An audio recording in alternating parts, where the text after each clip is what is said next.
And we're back again for another month. How's everyone doing? Good, good. So far, so good. October, ready for some Halloween. Got some Halloween gigs booked. Nice.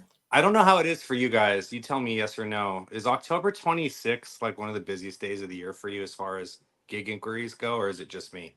I've had to Yeah, turn away like 12 gigs because they're all trying to book me at the exact same time on the exact same day, evening time, October 26th. I don't know if it's I think just something. because it kind of leads in the week before, so it just has that kind of if it's not It's the Halloween bank night, holiday a it's lot of the time as well. Like yeah this that year weekend. with the bank holiday for Halloween because we did invent Halloween, which we don't get enough credit for.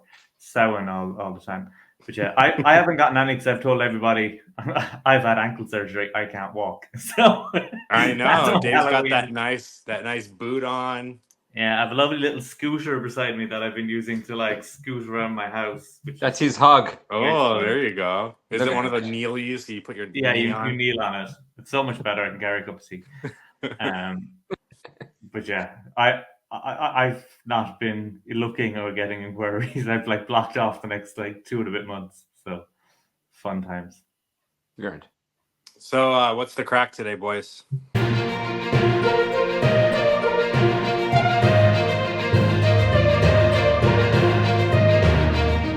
Well, let's get into it because there's been a few things, and I think the first topic that we're going to go through is something that you'll probably have to talk to us more because we're both Android users.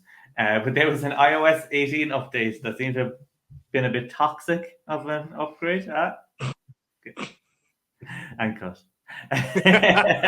Fucking hell! But Like maybe, we're the dad Dave, and that was a serious dad joke. That was shocking. we try. Yeah, I'm the only one who's not a dad, and that's why it didn't work. Yeah. But Michael, do you want to talk through it maybe with yourself and like your experience of this update? Yeah, so basically, iOS 18 came out. For those not initiated in the ways of the Apple software, basically, this is probably the update that's had the most impact on the operating system and the various apps that are available. Specifically, the one that most magicians are upset about is the calculator app has been impacted by this update. Some other things as well. For those of you who use shortcuts as well, a lot of the shortcuts have been deleted and they don't exist anymore. So if you already have the shortcut made before the update, don't delete it because there's certain things that you can't do anymore. Minor changes here and there that might not affect the everyday use of your phone, but for magicians that are trying to do specific things, some of those things have been updated and affected. But with Toxic specifically, so what happened with the calculator app was normally when you punch in the numbers, let's just say I punched in 123, right? The numbers 123 are displayed on the screen. And then if I hit multiplies and I punch in like 456, the numbers 123 will disappear and the 456 will replace it. Now what's happened is if I punch in 123 times 456, you actually see on the screen 123 times 456 all on the screen.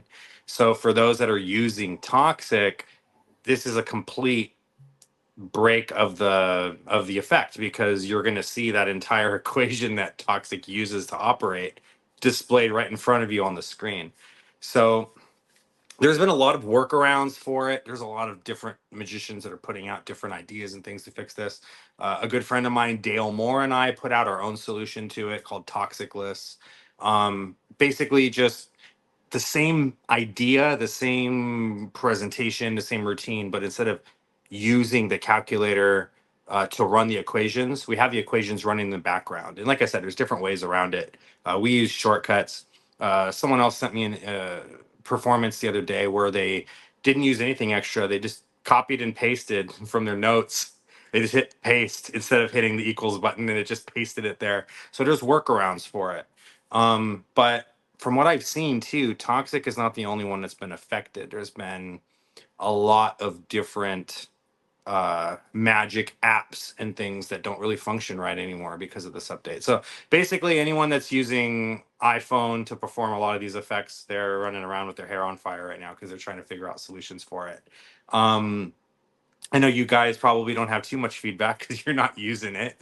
The But only thing for is that like borrowing a spectator's phone and being able to do toxic on it is like you can't hit paste and those sort of things there. That's where you're really going to run into trouble, because that is sort of thing that the only time me and Steve would use it is you borrow an iPhone from someone and do it that way. But that sort of thing of being able to see the whole equation and what's gone on before has been on Android for years, so that killed it off very quickly. Yeah. So basically, I don't have much of a solution for a lot of the stuff that's out there. I know Apple's getting an iOS 18.1. I don't know if that's going to correct some of the I'm guessing it's bug fixes that, just different things. I just did a tutorial for a new product that I'm putting out, and it uses your phone, and I'm like teaching the tutorial, and I'm like getting so frustrated because I'm having to stop the tutorial to be like, damn it, how does that work now? Because they changed the whole thing around. I have to figure out, oh, this is over there now. It's not just right there. I got to dig for this there and stuff. So I've noticed just a couple like little bugs, things glitching out, crashing, stuff like that. So I'm guessing that's what the iOS 18.1 is going to fix. But yeah, I guess my biggest advice for anyone that's not already updated it to 18 is hold off on updating it. Make sure that your ducks are in a row as far as what you want to do, and then update your phone, because the stuff that it comes with, uh, like the customization features for your phone, are really cool with iOS 18. Like I said, they completely redone a lot of things, but if you're using it for magic, it might screw some things up. So yeah, that's my thoughts on iOS 18. If you guys want to leave some comments in the comment section below on things that you're performing that's been affected, or if you have any solutions for any of these things, we'd love to hear from you guys about it. And you can always go. There's definitely some calculators out there that like I know I have one that's like a fake iPhone calculator on my phone that works the way it used to work. That so I can do toxic on that. I'm sure there's going to be ones like that on the app store or whatever. I don't know what it's called. It's like you get there's school added apps that you can buy for it. You know. Sorry, Steve. One more time. Just saying, you could just use an add a number. You could just like if it's that kind of effect you want to play, and if it's maybe on stage or whatever, an add number pad or a switch. You can get away from the phone if it's not compatible at the moment or whatever. Yeah, that's another good point too. Getting away from the technology and going a good old pad and paper. Yeah, can't beat it. Everyone just has to get a Toxic Plus. Or Toxic Less, now available exclusively at o'brienmagic.com. Yeah, definitely. There's going to be this. You can see already, like, it's what I love about it more than anything is how quickly solutions were found and how quickly people got solutions out. That like the magician's mind's always working. Like you had something out, other people had something out. I saw Pig Cake and Peter Turner put something out that had like a load of stuff that you can do with the new thing. But it is that sort of situation that sometimes as magicians we can get comfortable on a technology, and like if it's going to go away, like Joe, there was ways of being able to peek certain information from a lock screen, all those things. Like a lot of that's gone, and a lot of newer versions of software. So, not to expect much, and also just as a software developer myself, for all the people out there who have paid for apps and they're currently not working, just like give people a break. It's like if you bought a gimmick of like a gimmick deck of cards, and then like Bicycle decided to change the design of their bicycle cards, you don't get a free gimmick, that sort of way. But it's like this whole thing of that like apps are meant to work for you for life is like it's an interesting mindset for compared to other Magic products. When you buy a gimmick, if it lasts 2 years, brilliant. So learn how to add number. Add number pad. Get that number or learn how to make one, or just do that. Because I think a little bit Toxic had gone a little bit like 1089 Force. I think everyone was using it for everything. Every time you watched like America's Got Talent or Britain's Got Talent, it was, oh, can I borrow your phone? Oh, no, I'm just doing nothing. Never mind me. You know what I mean? It was a bit too much of that. So maybe this might be one of these things where there's gonna have to be a different direction now, and it's gonna be cool or more could work. Well, I think the cool thing too is that just technology-based Magic is evolving so much anyway. Another great creator, I'm sure you both know, David Jonathan. He's putting out a lot of different effects. He's using shortcuts. So basically, he develops. For those that don't know, basically what Shortcuts is it's its own app that's on Apple, and it's just a different commands, different things that you can do. So, for example, I have a shortcut saved on my phone right now to set my phone to low power mode. So, like, I don't have to dig through settings to do it every time to help save my battery life. I just hit the low power mode shortcut, and boom, it just puts my phone on low power mode. Now, imagine you organize these shortcuts in such a way that you have like 20 different commands within one shortcut that achieves a magic effect. It's like coming up with your own sleight of hand, like for cards, but with this shortcuts app on your phone. So there's a lot of these really cool things that you can do on your phone now that you know are really easy to set up on your phone. So there's a lot of cool stuff like that coming out. But yes, again, with this new update, I don't know. A lot of stuff is breaking, but we'll see. We'll survive, I'm sure. Yeah. We'll survive. And another solution that people can have as well is going, do you know, a lot of times I might use the calculator on my phone, but you might think I'm using some crazy app. So I have this old scientific calculator I got in like the pound shop, and just There bring you back the old go. scientific calculator and use it like as an excuse, you know, just go into I the old remember having to scientific. spend $150 on one of those things in school, and I don't even think I ever used it for more than just basic multiplication. Yeah, Yeah. 100%. There's loads of ways. Like there was so many gimmick calculators out there years back when phones weren't as prevalent. Ones where like you press equals and it was pulling things from memory and all those sort of things. Like there's lots of things out there like that. That's That a are really good. good. That's a good idea. Kill two birds with one stone. Not only is it not gimmicked because it's just a calculator, but also, oh, there you go. There's the thumbs up. But also, you can do things outside of what it's meant to do. Like you said, if it's pulling from memory, or instead of there's like the clear, and then there's like the all Yeah, clear. So like you Yeah. clear it, so it's not on the screen, but you hit equals again, and it comes back. So I'm sure there's loads of shenanigans you can get up to with that. definitely worth checking out. So yeah, that's our thoughts on iOS 18. And as Michael was saying, comment down below. Let us know your thoughts. Any other solutions? It's great. It's a creativity challenge. Oh, look at that! Look at that for a segue into Seamless. the next Fucking thing that we're seamless. getting into. I should have a chat show or something. This is the level that we need. So I'll give a bit of background for this because it's something I did sign up for. So there's the Alan Magic Society for some people who might know it online. There's a Discord for it and that sort of stuff where people chat. And there's free lectures, I think, pretty much every month in there, and different people have been there. And there's a creativity challenge that is going on for the month of October, pretty much that way. And it's just kicked off. I think people have lost the early access where you get to keep everything, but you can still sign up for it. And speaking, David Jonathan's involved in this, and Nicholas Mevret. So they're working together, and Kyle Purnell and Craig Petty are also doing stuff with it. And it's kind of a way of for people who want to get a bit more creative and maybe come up with a new trick and go through that whole process. And there's even a bit in there as a little bonus that David Jonathan's going to go through his whole section on how to pitch a trick to a magic company to make it seem more appealing and go make them be able to see it and that sort of stuff. So there's quite a lot of stuff in there from like a business point of view on the like getting a trick that you have into a magic company and making them sit up and pay attention to it.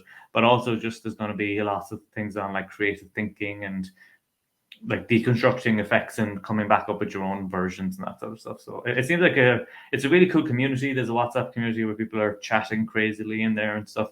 I did mute it because my phone was going absolutely mental, but I have been keeping an eye on it. So there's a lot of stuff there, and I think it's just really good in the community to have that sort of creativity challenge. That it's not just about buying tricks, but coming up with your own. Yeah, definitely. So that's that. Anyone have any other thoughts on it? It Keep was it going great. quick. We were doing before. Well, I remember reading about it one time. I think it was in a Magic Scene magazine where they were saying like go to like a dollar store or a pound shop if you're in Europe, whatever, and spend or even get your friend to go in and buy like €20 or $20 worth of stuff, and then you've got to come up with 5 tricks out of what you just bought. So is kind of maybe a kind of a jumping off ground where people could start thinking creatively, because sometimes if it's just there in front of you, you won't see it. You got to delve a bit deeper, and then you'll be able to like fuse different things together, and then you come up with original stuff from that. There was Definitely. this show on Sci-Fi a while ago. I don't know if you all saw it or heard of it. Wizard Wars, I think is what they Yeah. Oh yeah, called it. Right? yeah. Yeah. So they would do these challenges where they'd be like, "All right, these are the 3 things that you need to do. You need to produce a dove. you need to change this object into this object, and you need to teleport your body from this side of the stage to the other side of the stage. And then they would be like, all right, go into the warehouse and just dig up a bunch of stuff to make that happen. And then they would go and they would go find, all these different props and random things. And they were graded on creativity, how strong the magic was, the scripting, all of these things.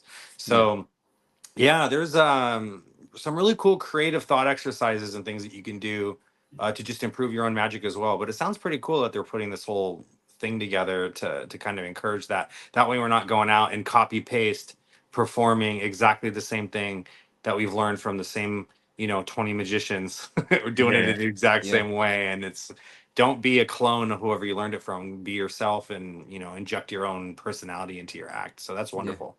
I just remember what that article was. And it was Simon Lavelle, not Lavelle. When he said that you could just be creative about taking just a pile of junk and try to make tricks out of it. Definitely, it's really good, and it's just kicked off. So I'll report back as the next month when it's over and how it went. And Dave now is going to the first pawn shop to buy a shitload of calculators. Loads of calculators.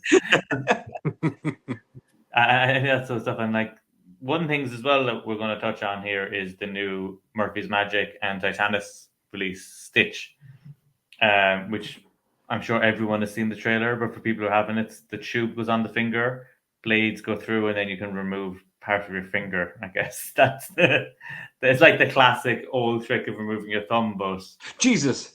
Yeah, I'll teach it to you one day, Steve. I'll teach you one day. I don't know if Steve can handle that. He's going to have to probably subscribe and get that monthly access. So he doesn't need any more. You got to come to my lecture. It's going to be great. Yeah. We get going. But yeah, that trick's been out a while. The trailer kind of blew up, and I think it's perfect for Halloween, releasing that sort of like geek mini illusion trick. And a lot of people saying it's a bit like Demitech and that sort of mini illusion and all black with blades and that sort of stuff. But there has also been a bit of discussion where some people love the trick and think it's great. Other people thinking, not really. It's a bit.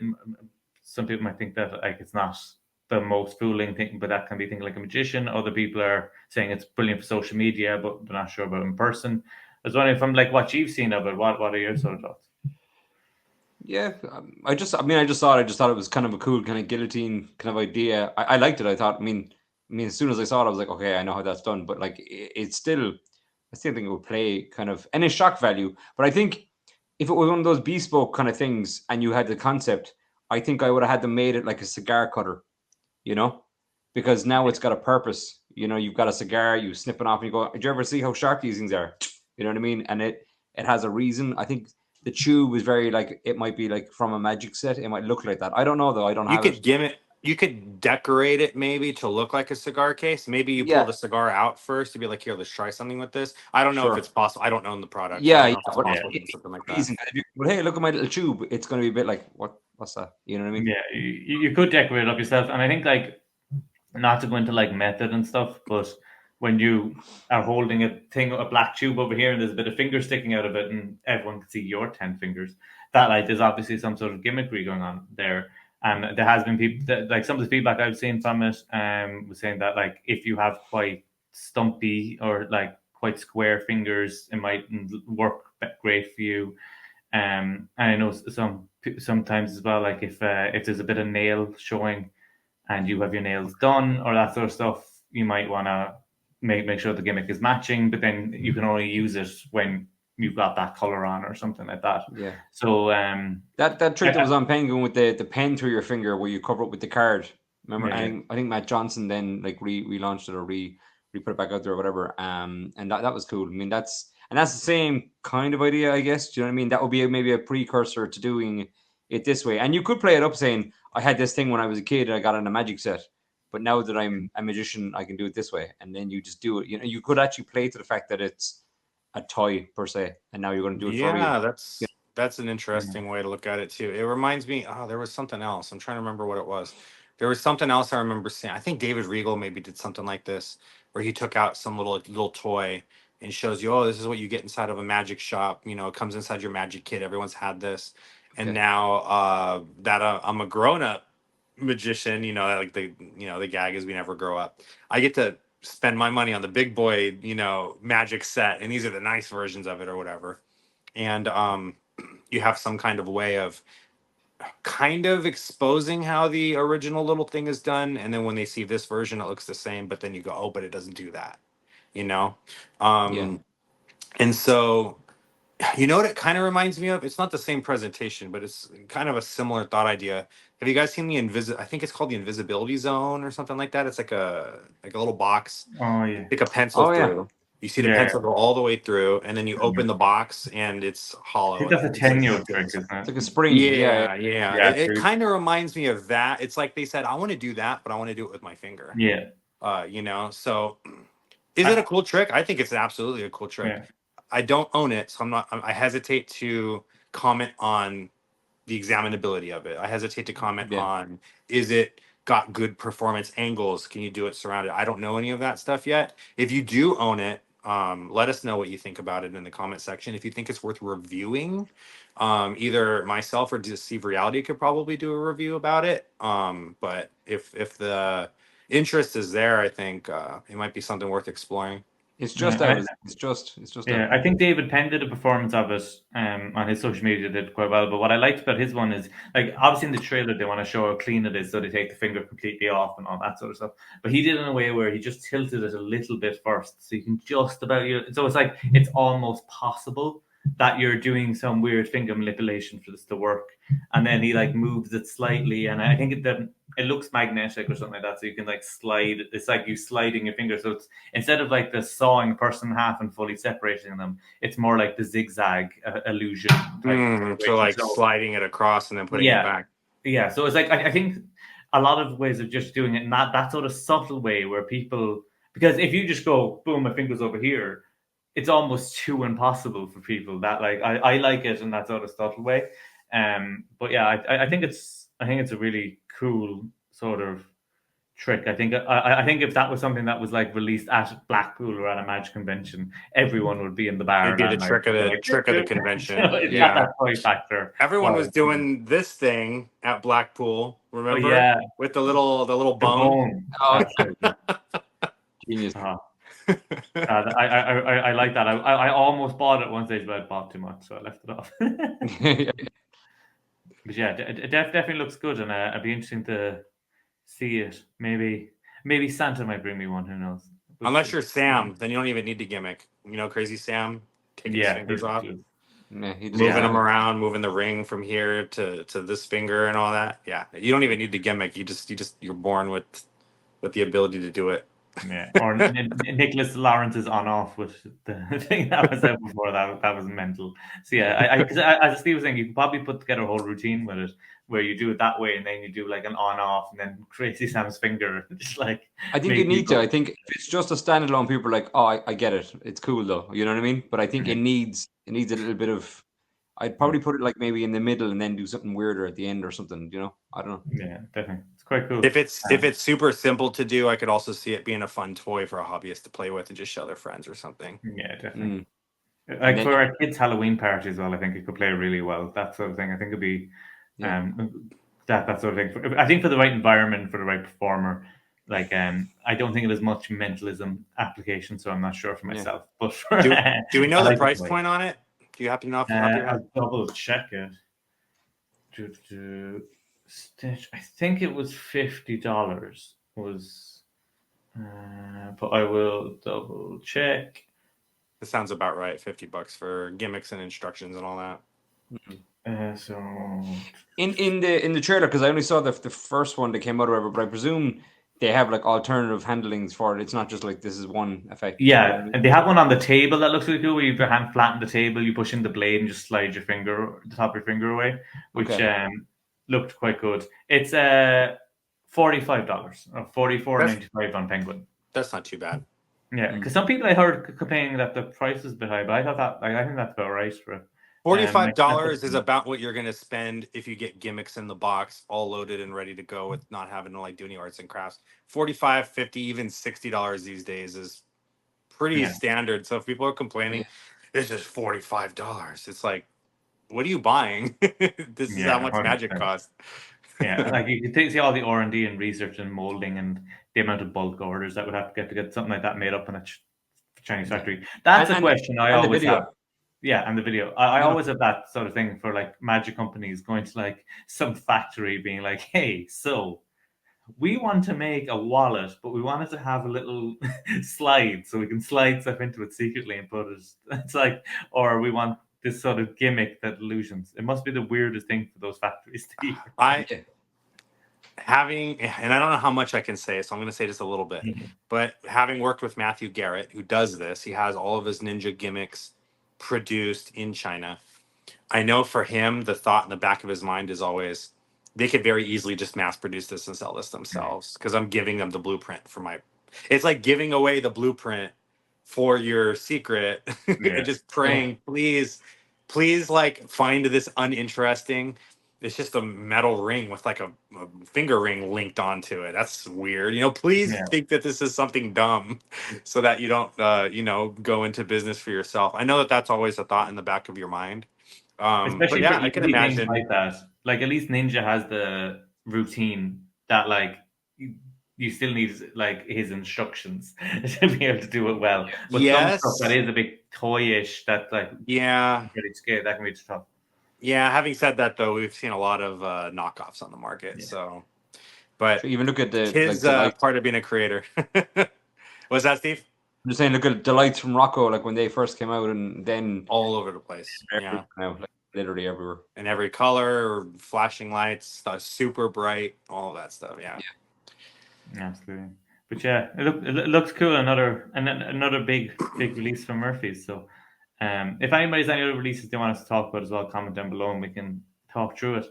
And then we're going to move on to something that we saw people discussing, and it's kind of just more of a general topic than the initial discussion people were talking about. But it's kind of the use of comedy in Magic, but more specifically the comedy in regards to the spectator or participant you have maybe on stage or even in close up, and how much you can kind of like be jokey with them without being too insulting and that whole mess.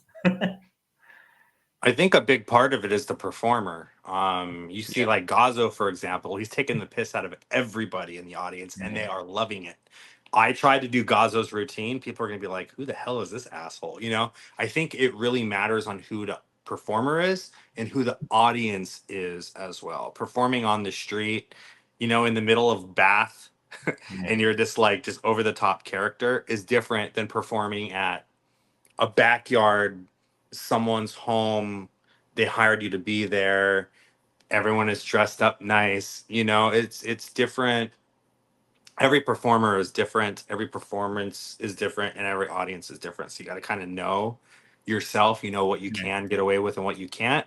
For me personally, my general rule of thumb is if I'm making fun of anybody, I tend to be the butt of the joke, and I elevate my audience to make them feel like the star, right? I don't like doing magic where it's like, ha ha ha, I'm the magician, I'm so much smarter than you, you're not going to figure me out, and you're going to look like an idiot when you don't guess which cup the ball is under, right? And then when I say, "Oh, which cup is it?" and I lift it up and it's a lemon, oh my god, you're gonna look like an idiot. Like I don't like doing magic that's like that. I enjoy magic that makes the spectator feel like, "Wow, I was able to do that. That's so cool." Like Yeah. because everyone, people, oh man, I wish I could do what you do. And then you go, well, here, you want to try? And then you put the deck in their hands and you do an ambitious card or whatever you're doing. And they do the magic and you're not even touching the cards. And then the card comes up to the top and you just look at them like, how did you do that? And they're like, Yeah. well, I don't know, and it's like, it makes them feel really good. So the long way around, I guess, let me do the too long didn't listen version of it. Know your audience, know your performance style, and to be safe, just do things that are going to make your audience feel good. That's my personal perspective. And if you are going to do any type of humor or anything like that, usually I end up being the butt of the jokes. But that's just for me personally. What do you guys think? Yeah, I think it's very character driven. I think, or not even character, but just genuinely who you are. So, like, if you are normally like that, I don't think, but if you're not like that, then you're switching it on, you could come across as offensive or whatever. Mhm. But yeah, I mean, I do a mix of comedy in routines, and it's not primarily like funny magic or anything. It's just like it just becomes that kind of stand up comedy kind of a feel, because the routine might suit it, like a a pickpocketing routine or over the head or whatever it might be. And if you can inject it with some comedy, the audience will always appreciate that. It doesn't have to be at their expense, but sometimes it can be borderline where it's kind of at their expense and your expense, and it's for the audience to kind of decide. It also depends, a full adult audience and your own show where it's not like you're being booked in by an event. But if it's your own show, I think you've got a bit more leeway there because it's your show. So what they're expecting is you, and if they're used to you, they're expecting that. And if you didn't give it to them, then they'd be like, "Oh, that's a bit strange. He's holding back or something." Yeah, because you do a lot of stuff on stage where I think it's kind of like we're kind of like on a scale where like Steve, you do a lot of like taking the piss out of people on stage. I do a bit of taking the piss out of people on stage, and Michael does like barely anything. Hardly anything. And if I do, So, they usually deserve it, or I yeah. know that they can handle it ahead of time. Because Yeah. my rule is like I'll take the piss out of someone, but I always do it in the way of I have taken the piss out of myself first. So I never come out. It's not like the first thing I'm going to do is take the piss out of someone in the audience. I'll always make myself the butt of the joke first, or I'll take the piss out of a section of the audience. So I have a bit that I do at comedy clubs where I have 5 cards and I have people think of one of them, and then everyone raises their hand of which card they said, and I go through it. And some of it's like, oh, this is a lovely person. Then the next person is like, oh, this is a psychopath. This is a gold digger. These are racists, and this is a pervert. So it's like, but it's like you're doing it to a group of people in the dark, so nobody feels picked on because you're protected by the collective. You're offending everyone. It's great. Yeah, exactly. Except for the people who pick the 4 hearts, but everybody else. But it's that sort of situation where you're doing it that way. So it's like I don't mind doing it where you're taking the piss out of a collective. The one thing I always find cringe when I see it, and Strictly gets performed a lot, is where they have the person on stage, usually a woman, who's up on stage and they force an activity, and it's like they force it to eat on them, and then the magician is revealing that they're thinking of sex, and all the questions are, have you done it today, how many times, people were watching. And now like that person on stage might know what's going on, but it's like it's cringe and uncomfortable if for like if they were there on like with like family members and stuff like that, that's now an uncomfortable moment for them. And I like that's the sort of stuff I steer heavily away from, because it's like I never want the person on stage to feel uncomfortable. So that's why I'd always do it to a group of people off stage rather than having one person spotlighted on stage and now I'm picking on you. Or like giving a rather busty woman a card and being like, here, stick this down your shirt so I can't get it or something like that. And then later being like, oh, maybe I will reach for it. It makes you come off. Magicians already have to fight against the stereotype that we're all like, virgin, creepy weirdos that live in our mother's basements, right? We already have to fight off that stereotype. So don't perpetuate it by doing stuff like that. Yeah, definitely. Yeah, we've all seen those good cheesy fuckers. Like, I mean, they're awful. It's the physical. It's like some of the physical comedy can be good as well. Like, like not to give think about like Steve. Part of your thing you do a lot is getting people on stage to do press ups and stuff before they tie you up. Or something like that. And it's like a competition now between 2 strong men on stage, so you can do more press ups. And like that's funny, and like it might be a bit like, oh come on, you give me more. Is that all you got? And it's like a bit jokey, but it's also competitive and fun. Or like I'd have someone up on stage and or even like in close up, I always do Stigmata by Wayne Houchin. And when someone squeezes my wrist, I always say the line, you can start squeezing whenever you want. And I did that to a rugby player who was really squeezing my arm, and I ended up on the floor. But, it's like, it's that sort of thing where you're like poking fun at them for not being strong or something like that. But like previously, I've taken the piss out of myself like 7 or 8 times before I got to that stage. So it's not like I'm wonderful in your shit. Or rope, like you're telling them to cut it, but then it's restoring. They know you're doing something to make it happen, and you're not making fun of them, but you can be a bit like, oh, if you could just cut the rope, that'd be great, or just cut it properly or whatever. And you can keep playing those lines if you want to, because they know they're cutting it correctly, but you're doing something that they don't know to make the trick happen. And that's where the comedy comes in, because it's not a normal situation to cut something and have it restored straight away. So you can play up the fact, but if you just cut that correctly, that'd be great. Or maybe if you use the scissors the other way, or whatever it is. But it doesn't have to be offending someone like, oh, you can't use the scissors. What's wrong with you? You know what I mean? You can judge it as well on the person and how far you can go to, I think. And it's something I was watching a Penguin lecture recently on cold reading and that sort of stuff. People can see it by Kristen. It's really good. But there was a thing she was talking about that throughout her show, she's watching her audience and she's looking for people who she think would be good for a cold read and maybe get something from them and who is really into it because that will help make a pendulum move was like the main thing. She's always watching for that sort of stuff. But as just general performers, you need to be watching for like who here is like the jokey alpha male who can have a bit of like back and forth, a bit of crack with, and like that push. Who here seems a bit more sensitive that I don't really want to like push it at all in any way in them. And you got to be able to. That's where like as a performer, you have to have that sort of empathic sort of feel it that you can just look at someone and tell what way you can do. Yeah, The last thing you want to do is have someone up and be like, "Oh, thanks for dressing up," and they're like, "That was their most expensive outfit," and they thought they looked wonderful, and you've now crushed them.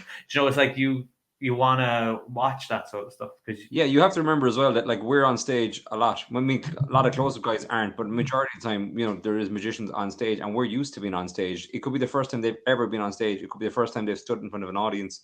It could be the first time that they've spoke on stage. So like anything can jar these people. So you got to make them.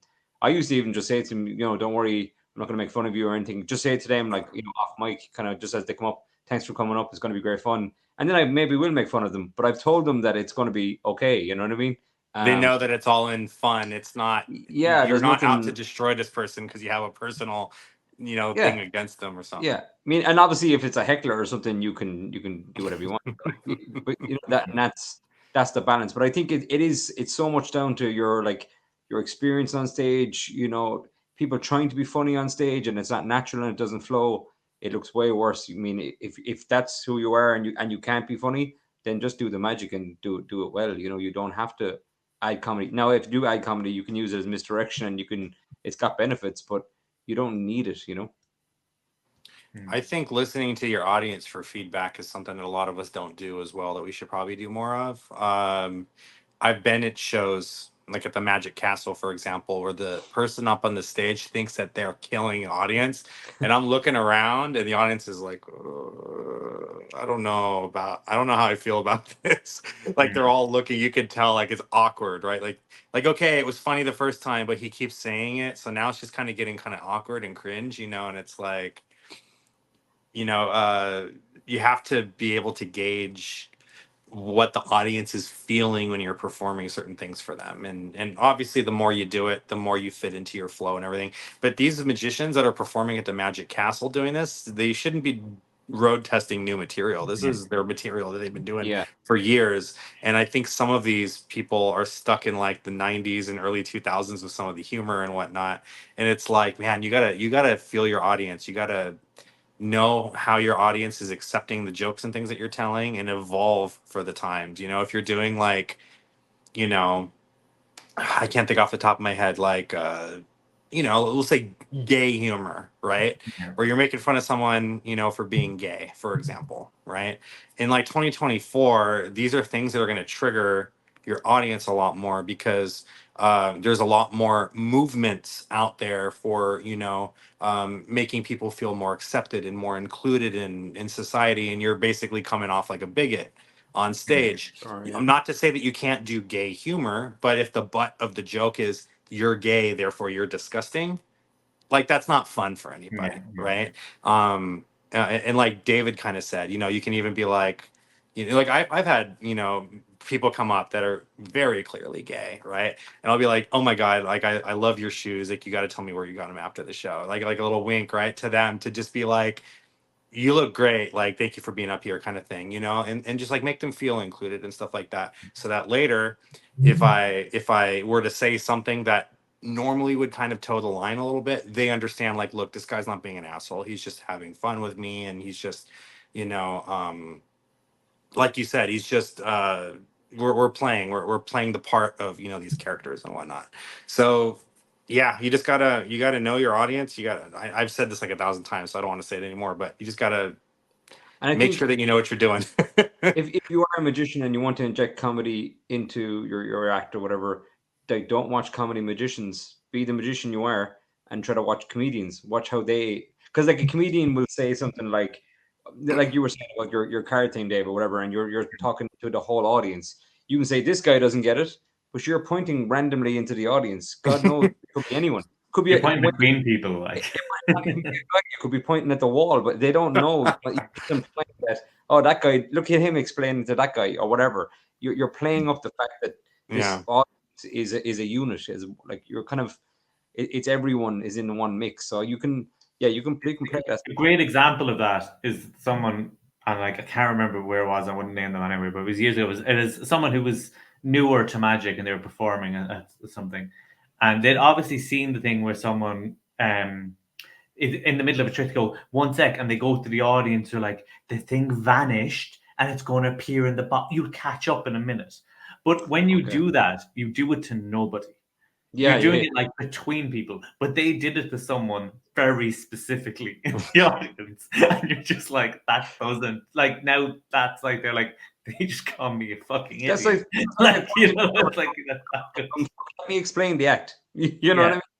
Yeah, do that to like the wall where everybody looking goes, oh, there must be someone who didn't get it, but nobody feels like he thinks I don't get it. Or there was something 2 years ago at it was actually at Blackpool. There was one of the MCs was doing a thing, and he did the gag of, "Oh, give me a kiss on the cheek," and turn and kiss on the lip. Yeah. And you're like, that's just not appropriate. I was like, if someone did that to my wife, we'd be having a very interesting conversation after the show. It's like that's basically sexual assault. You've kissed someone without their consent. Like, don't do that. It's like it's all these sort of things that like people might have watched in the 80s on like a game show or something where things were just weird back then. But it's like that's just don't do it. It's kind of like the Paul Daniels stuff, you know, and even Wade Dobson and all that kind of stuff. That the jokes they made at that time were relevant to that time, and they were very funny at that time. They were well able to balance the comedy and the magic. But if like everything's gone very PC now, so you got to be super careful. Like you gotta know what you're going to say before you say it. You can't just ad lib it. Now I'm guilty of ad libbing a lot, but I'm on stage a lot, so I'm kind of used to what I can and can't say. And I might say, like I've said it the first time tonight, and it's great. Hey, that's very funny. But I've said that a million times, and it just sounds like I've never said it before. You know? Yeah. And that's key as well. To make your stuff sound impromptu, it's got to be tight. It's got to be in there. It's got to be part of the act. And if it's happened by accident, you can orchestrate that back into your act because you're like, oh, that was hilarious. Let's see, can I make that happen again? You know? I think the most important thing that we haven't talked about yet when it comes to this comedy stuff is understanding the joke. Why is the joke funny? This is something. So I used to work at Disneyland as a Jungle Cruise skipper. For those that have no idea what I'm talking about, basically it's like a little ride where you ride on a little jungle boat. It's supposed to be set in like the 1930s or whatever time period, and there's a bunch of animals and things, and the guests are taking pictures on the boats. But the driver of the boat is kind of like pointing out, like National Geographic style, all this stuff, but he's telling a bunch of like really terrible, corny jokes, right? So like, oh, that's a Bengal tiger over there. They jump 30 feet. Don't worry though, we're only like 20 feet away, so he's just gonna jump over the boat. We'll be fine. You know, like that kind of humor. Yeah. And one time I was riding on this ride, not as the driver, but just as a guest. And the person was telling like, oh, that's Schweitzer Falls, you know, the waterfall. You know, it's beautiful, blah, blah, blah. They're talking about it. Don't worry, though. I'll tell you guys about that one later. And I'm just like thinking, wait a minute, what? That didn't make any sense. Let me go back and find out what the joke was supposed to be. And the joke was supposed to be, we'll go over that one later because it's a pun. We'll go over that one later is the joke, meaning like I'll tell you guys more about it later. But it's clear that the person didn't understand why the joke was funny. So instead they said, we'll talk about that one later. Right. And I think that's not even a joke now. Right. And so I think with magic, or not just with magic, but with comedy in general, understanding what is the funny thing about the joke. One of you guys mentioned paper balls over the head. I think Steve mentioned it. Right. And David mentioned something about you don't just tell the spectator that they're stupid. Right. But if the story is, look, the ball is vanishing and you have no clue where it's going, it's very simple. Look, I just put it here and it's just gone. Watch, I'll keep doing it until you get it. But the gag is, oh, this person's not stupid. It's just that you're throwing the balls over their head. So when you show that your hands are empty, that's why they're not seeing it, not because they're stupid. Right. Mm. And so if there's some kind of resolution to this, where eventually you get to the point where, you know, you have someone come from backstage and you take your shoe off and you do the same thing with your shoe. And now your shoe's gone. Right. And you're like, Yeah. Where the hell's the shoe? And like the person caught the shoe and now they ran and sat down, you know, so that they're not seeing what's going on. But at the very end of the thing, I don't know if you guys do it this way, but if I ever do paper balls over the head, at the very end, the spectator is let in on the gag that like this whole time Yeah. I've just been throwing them over your head, right? So it's what makes that funny. It's funny because everyone in the audience is seeing how simple the trick is, but the person that you're performing it for is not seeing how simple the trick is because they're so close. They're missing the balls going over their heads, right? And so you're not telling the person that sat there, oh, you're an idiot for not being able to figure this out. They're in on the fact that they're not supposed to figure it out because they're not sat in the audience who can see the whole picture. And so you have to sit down and think, like, why is this even funny in the first place? I think if you can get that far and see why is this even funny, then you have your answer. If the answer to the question, why is this funny? Because I'm making this person feel like they're stupid, then there you go. That's the answer to your question.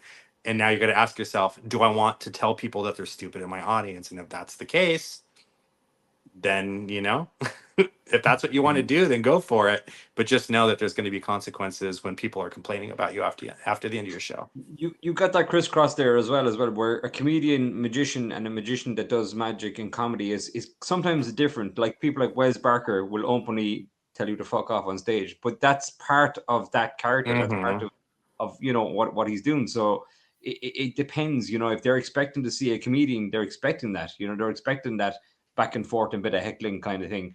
A magician who's doing a bit of comedy in his act is not expecting to be heckled the same way as stand up, and that would throw, I would imagine, the average magician who's just going to throw in a few jokes. If he doesn't seem confident or look confident on stage, they'll eat him alive. You know? Yeah.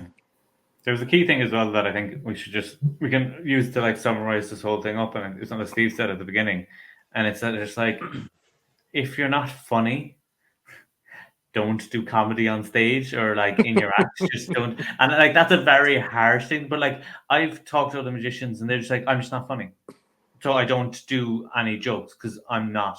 I, as myself as a person, don't think I'm funny, and other people don't. And it's like, and that's something that like you might know in yourself, and maybe even ask other people, just being like, Joe, like I'm not going to be offended, but off the cuff, off the top of my head, because that's when you're dealing with spectators. That's what it is. It's improv. You're like, am I funny? And if they're like, no, then it's just like when someone is interacting with you, just don't try and do it because it'll go wrong. Just be And you also, on stage. one other thing that I just want to say: it's not what you say; it's how you say it. Sometimes that's that's where comedy is. And sometimes saying something and pausing and just looking at the audience, kind of like, you know, whatever it might be, and it could be a mutter or whatever. That's funnier than actually just blatantly saying something out. So yeah, you really, if you're going to add it to your act and it's not naturally in you, I would just watch comedians and just don't steal their act, because you're not going to be able to tell their jokes like them, but just how they walk out on stage, how they engage with the audience, that kind of stuff. Like, for example, like they always say, what is the foundation to really good comedy? Do you guys know? There's a few, isn't there a few variations of this? Go on, Is what it what like is it? is it concrete? It's a great foundation. Good foundations. Timing. Timing. There you go.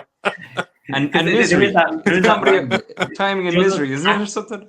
Yeah. Do you know those hack lines? He's we like, all is he know having a of the stroke? What's going on over there? I was like, he's frozen.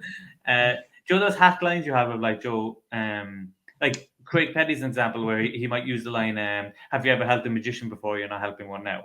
And when he Oh, does that, it plays so well for him because it suits him and his character, and the way or he says it is it's my funny. fault. I picked you. Yeah, all those sort of ones. But if you use that line in the wrong way, and like a trick, like if you're a magician in trouble, but you're actually doing a really good job, and people think you really fucked it up, and you're like, "It's my fault. I picked you." Like that's a very different line delivery than Yeah. it's my fault, I picked you. You know, like you have to Mhm. be able to say it that way because the words are only half of it. If you're like, have you ever helped a magician before? You're not helping one now. It's like people are like, Jesus, okay. But like if you do it in like the way Craic does it and that sort of stuff, it's playful and people laugh with you. You're like, oh my god, this is funny. And it's But like that's so important. it comes back to that stock line thing. You know, it may have been funny when the first magician said it or whatever it was years ago, but a lot of these lines, like "put out your hand," "oh, the clean one," and all that, like that might have been funny when an original magician said it, but when like 1,000 magicians afterwards says it with you don't know what the context was of that original time he said it. You know what I mean? You don't really know what the effect might have been or whatever. Obviously, it's just a lame kind of joke anyway, but it doesn't need a whole backstory. But you don't know what the scenario was, so just stick it in interactive because. Put out your hand. Oh, the clean one. Like people are just like, what's wrong with this I guy? put it in my act because I heard other magicians said it and the audience laughed, and that's as far as about it that they think about it. Yeah. But I'm just saying that's one popped into my head. But like that's one we've all probably used in emotions, you know, and then we're like, what did him say that? you know. 100%. But definitely the most important thing is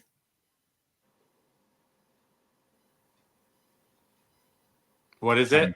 it's timing.